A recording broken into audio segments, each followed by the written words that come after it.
Assalamu alaikum, dear students. This is Ajaz sir here.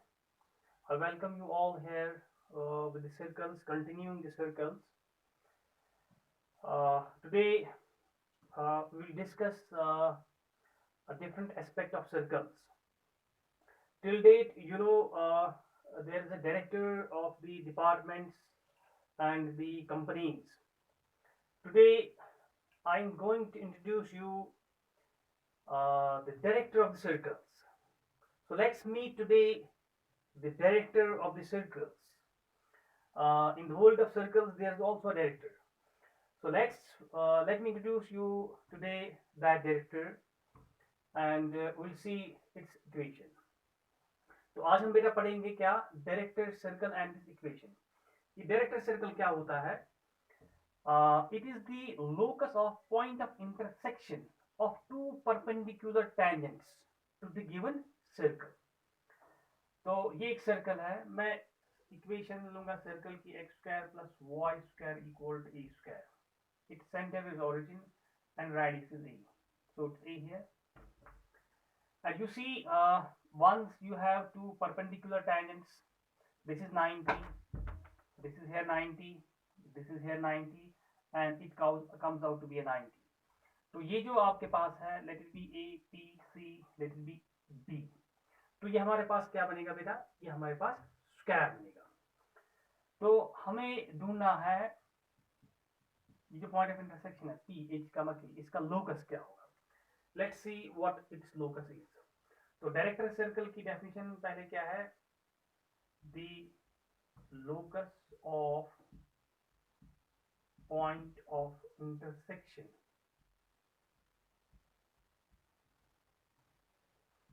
of two perpendicular tangents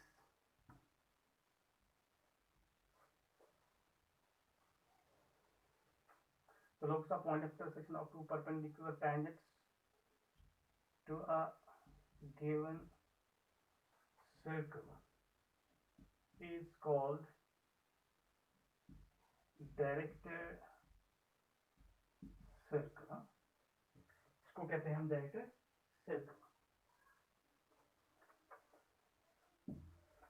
Now let's see what is locus of this point of intersection. अब ये हमारे पास जब square है इसका मतलब A C equal to A P equal to P B equal to they are all equal.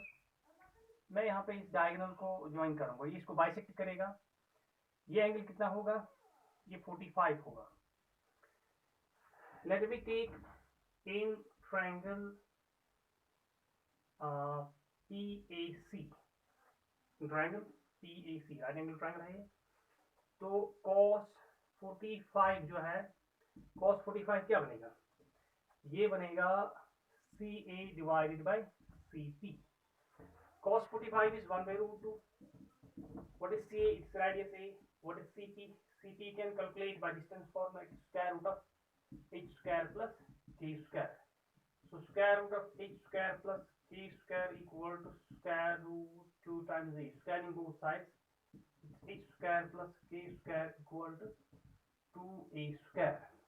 So what is the locus? It is x square plus y square equal to 2a square. It's again a circle, concentric circle, having same center, but radius it can be written as beta root 2a का whole square. तो director circle, जो circles का director है, so meet the director. This is the director of all the circles. It is the concentric circle of the same circle having radius what? Root 2a times. Root 2a. A जो है it is the radius of the original circle. तो इसकी जो ये director circle है इसकी radius क्या होती है? Root 2 times the radius of the given circle. Center इसका सेम होता है. So this is the equation of the director circle.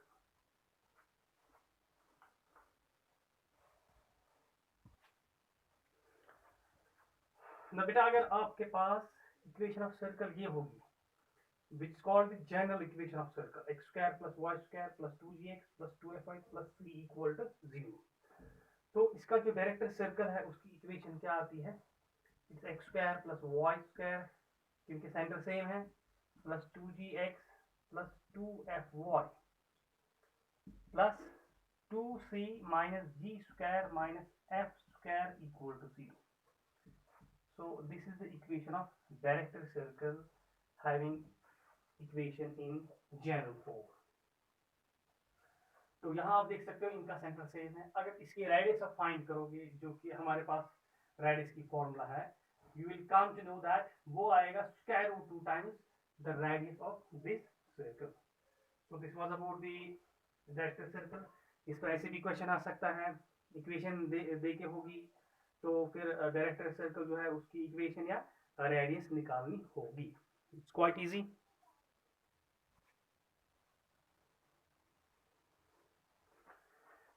Now very important thing in front of you as far as circles are concerned, different cases of two circles. हम यहाँ दो circles लेंगे।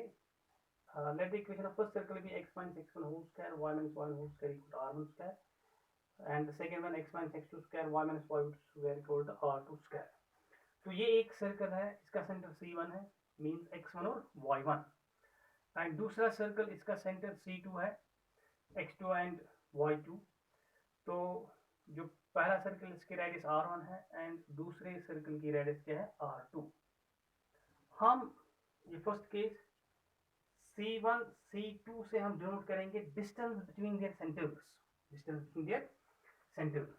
तो case first, if this distance c1 c2, मैंने modulus क्यों लिया, because it can be negative as well, जो distance formula से निकालोगे।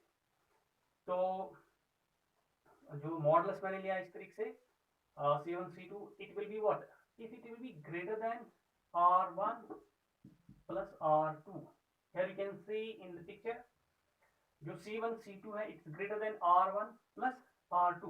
so in this case क्या होगा, ये जो दो सर्कल इस तरीके से है, in this case 4 common tangents, क्योंकि आपने देखा ये टेंजेंट इसको भी है, ये भी है, and these two as well 4 common tangents to given circle.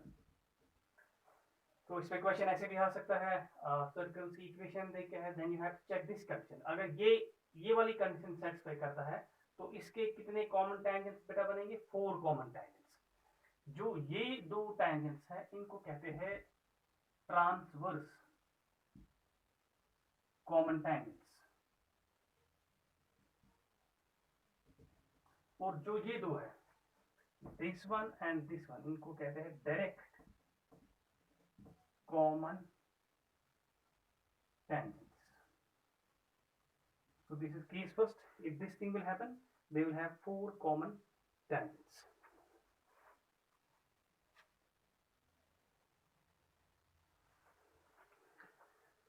The case second, if the distance between center C1 and C2 means if this distance is equal to what, R1 plus R2। यहाँ आप देख सकते हो जो C1 से लेके C2 तक distance है, ये R1 हमारे पास, ये R2 है। If the distance between C1 and C2 is equal to R1 plus R2, then हमारे पास क्या है, 3 common tangents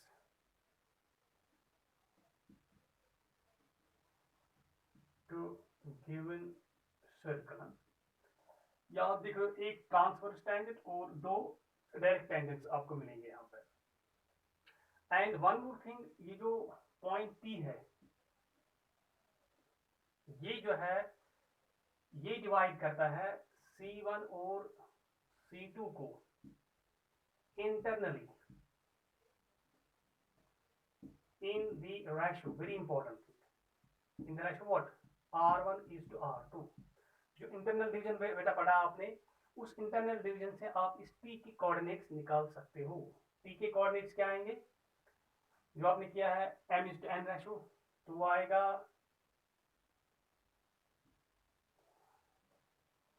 R1 x2 plus R2 x1 divided by R1 plus R2, ये इसका x कोऑर्डिनेट आएगा, और y कोऑर्डिनेट क्या आएगा, R1 y2 plus r2y1 divided by r1 plus r2. So these are very important observations. अच्छा, जो ये tangent है, tangent at point P, tangent at point P, जो ये कॉमन tangent है, इसकी इक्वेशन बेटा आती है s1 minus s2 equal to 0, while s1 is equation of first circle and s2 is equation of second circle. तो s1 minus s2 equal to 0 आती है, ये जो कॉमन tangent है इसकी इक्वेशन ये आती है.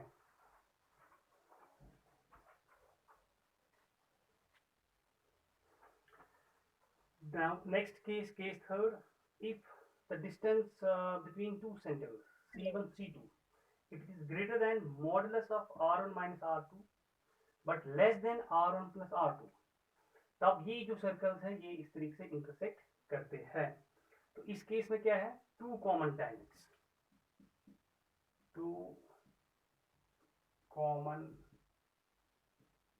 tangents are possible. तो आप देख रहे हैं यहां से लेके यहां तक जो डिस्टेंस है दैट इज से R1, और यहां से लेके यहां तक जो डिस्टेंस है that is R2. And you can see here, this is what we mean R1 minus R2. Modulus क्यों? क्योंकि at times R2 can be greater than R1, and you will see it is less than the distance between C1 and C2, but it should not be, it should be less than R1 plus R2. It should be less than R1 plus R2, then this thing will be possible.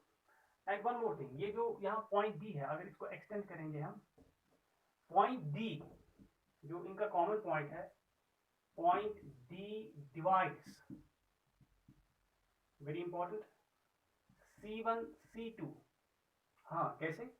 Externally, क्योंकि आपको पता है external division, externally in the ratio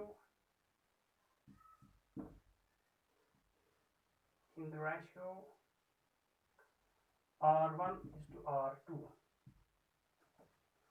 So it's like this.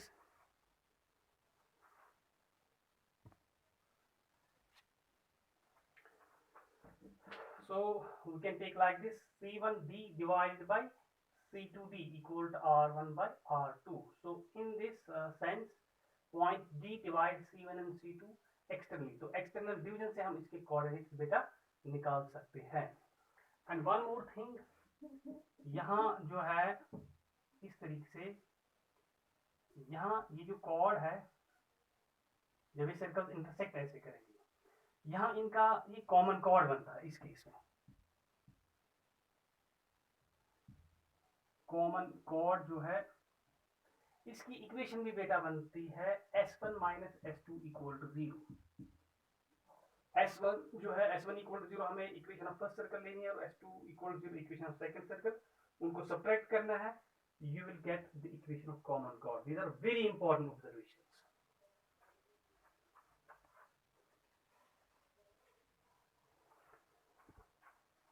Now next case in front of you.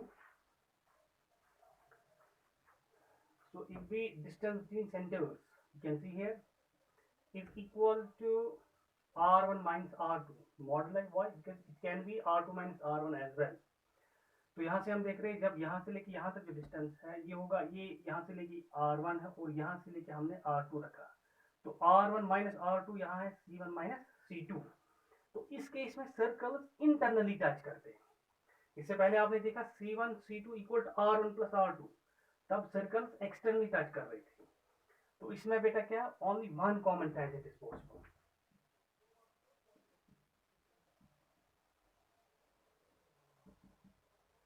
One common tangent is possible, और इसकी equation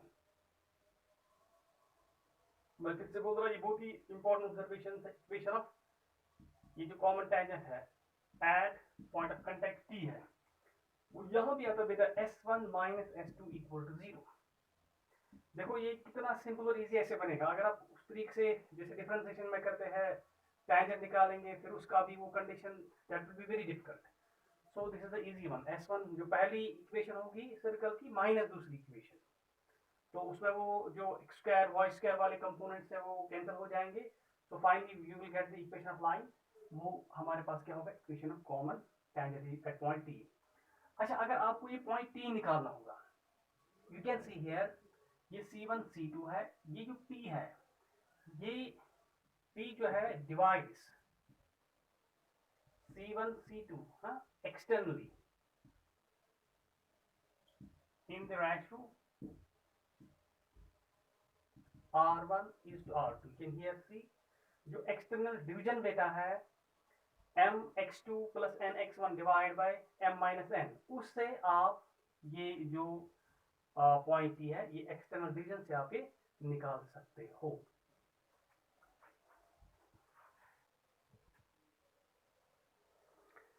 so here are the coordinates of t, जो point t था, external division r1 x2 minus r2 x1 divided by r1 minus r2 and r1 y2 minus r2 y1 divided by r1 minus r2, this is the formula for external division, इससे आप वो point p भी निकाल सकते हो।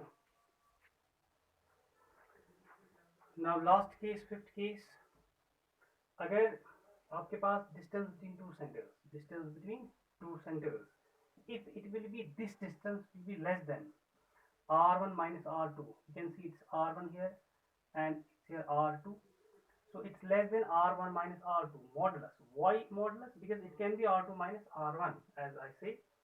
So if this thing happens, the distance between two centers is less than either r1 minus r2 or r2 minus r1, that's why what modulus stands for।